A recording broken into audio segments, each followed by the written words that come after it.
പ്രാർത്ഥിക്കുമ്പോൾ നമ്മൾ മാത്രമല്ല രക്ഷപ്പെടുന്നത്.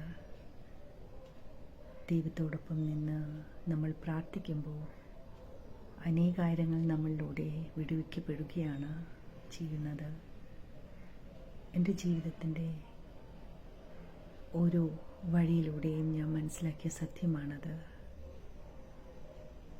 സ്വർഗവും ഭൂമിയുമെല്ലാം നമ്മുടെ ഈ ജീവിതത്തിൽ തന്നെ നമ്മൾ കാണുകയും നമ്മൾ ചെയ്യുന്ന പ്രവൃത്തിക്കനുസരിച്ച് നമ്മുടെ മരണം എങ്ങനെയായിരിക്കുമെന്നും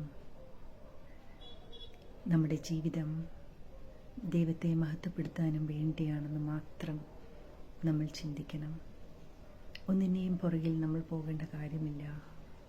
ദൈവം നമ്മളെ സൃഷ്ടിച്ചപ്പോൾ നമുക്ക് വേണ്ടിയതെല്ലാം അവൻ ഒരുക്കി നമ്മുടെ മുമ്പിൽ തന്നെ അവൻ എത്തിക്കും എന്നുള്ള ബോധ്യമാണ് നമുക്ക് വേണ്ടത്. അതിനാൽ